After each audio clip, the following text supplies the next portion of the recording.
G20 summit के दौरान प्रधानमंत्री मोदी ने लगातार चीन को चैलेंज किया, कूटनीतिक तौर पर जिनपिंग के सामने नई चुनौतियां खड़ी की और एशिया से यूरोप, अमेरिका तक कॉरिडोर का प्लान भी बताया। इसका असर G20 के दूसरे नेताओं पर भी नजर आया।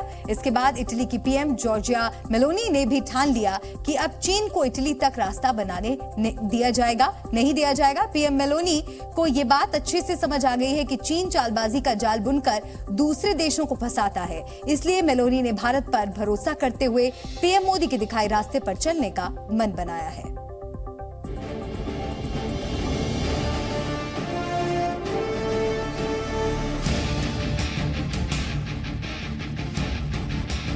मुश्किल में थी मेलोनी। चीन की चाल में फंस गया था इटली। मेलोनी को मिला मोदी का साथ। मेलोनी का चीन को करारा जवाब। G20 के दौरान दिल्ली में कदम रखते ही स्वागत से लेकर इटली वापस जाने तक इटली के प्रधानमंत्री स्वर्णिम भविष्य की राह पर भारत के साथ दिखाई दिए। G20 के दौरान इटली की प्रधानमंत्री जॉर्जिया मेलोनी और भारत के प्रधानमंत्री नरेंद्र मोदी हर मौके पर खास अंदाज में दिखे। ये केमिस्ट्री थी मजबूत दोस्ती की, चालबाज चीन को करारा जवाब देने की, भारत से लेकर यूरोप के मुख्य द्वार माने जाने वाले इटली तक चीन की चालबाजी का भांडाफोड़ करने की। खास बात यह है कि इटली ने भारत की धरती से ही चीन के महत्वाकांक्षी प्रोजेक्ट BRI को नमस्ते करने का इशारा कर दिया। इटली की पीएम जॉर्जिया मेलोनी ने चीन को बातों बातों में ही बता दिया कि बस अब और नहीं।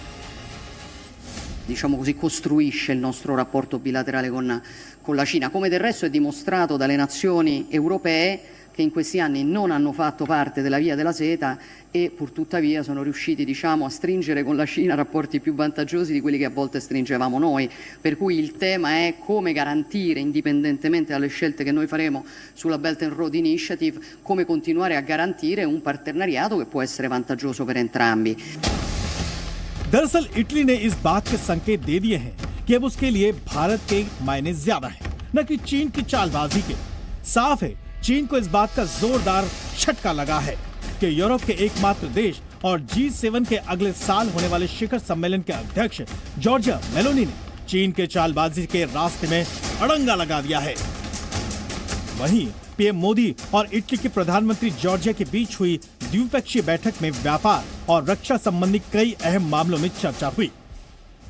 आने वाले समय में यह भारत, पश्चिम एशिया और यूरोप के बीच इकोनॉमिक इंटीग्रेशन का प्रभावी माध्यम होगा।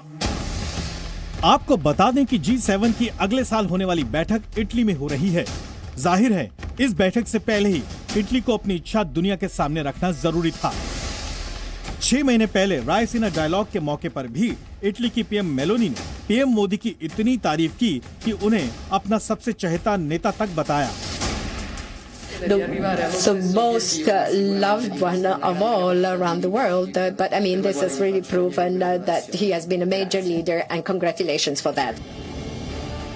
पीएम मोदी ने जिस तरह G20 को सफल बनाया, उससे साफ है कि मेलोनी भी पीएम मोदी का जादू मानने लगी हैं। वहीं चीन की 10 साल की मेहनत पर भी मेलोनी ने पानी फेर दिया है। काउंसिल ऑन फॉरेन रिलेशन के डाटा के मुताबिक 2019 में इटली में चीनी FDI $650 मिलियन से घटकर 2021 में सिर्फ $33 मिलियन ही रह गया है। साथ ही इटली ने गैर BRI देशों में कहीं ज्यादा निवेश कर डाला है। खास बात यह भी है कि चीन ने अगले महीने बीजिंग में BRI को लेकर सम्मेलन बुलाया है और मेलोनी ने इशारा कर दिया है कि वो शायद ही बीजिंग जाएं। In Cina spero il prima possibile, non c'è ancora una data, l'invito è reiterato, ma credo insomma che abbia senso, abbia maggiore senso, ecco, recarsi in Cina quando insomma। दूसरी ओर मेलोनी अच्छे से जानती है कि चीन ने कर्ज का जाल बुनकर BRI के जरिए Pakistan, Sri Lanka, Kenya, Zambia, Laos, Mongolia जैसे देशों को अपना शिकार बनाया है। वजह यह भी है कि दुनिया का वर्ल्ड ऑर्डर बदल रहा है। चीन की चालबाजी से यूरोप सख्त होता जा रहा है, वहीं भारत दुनिया को ये बताने में कामयाब रहा है कि ये वक्त भारत का है, विकास का है, शांति का है, न कि चालबाजी से किसी देश को लूटने का।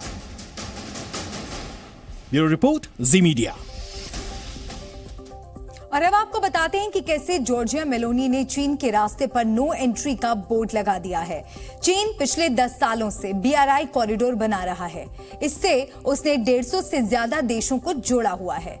खास बात यह कि इटली पिछले 10 साल में 3 बार मंदी देख चुका है। इसका फायदा उठाते हुए चीन ने इटली को फंसाया, लेकिन BRI का हिस्सा बनने के बाद यानी 2019 से अब तक इटली को भारी आर्थिक नुकसान हुआ।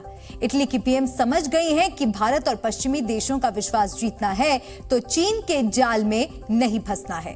तो वहीं भारत ने IMEC यानी India middle east Europe corridor से दुनिया को एक परिवार की तरह जोड़ने की पहल की है। IMEC कॉरिडोर 6000 किलोमीटर लंबा होगा। इस कॉरिडोर का 3500 किलोमीटर रास्ता समुद्र से होकर जाएगा।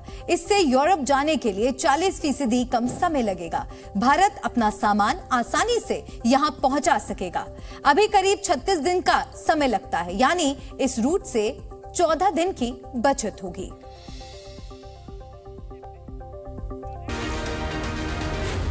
जी न्यूज़।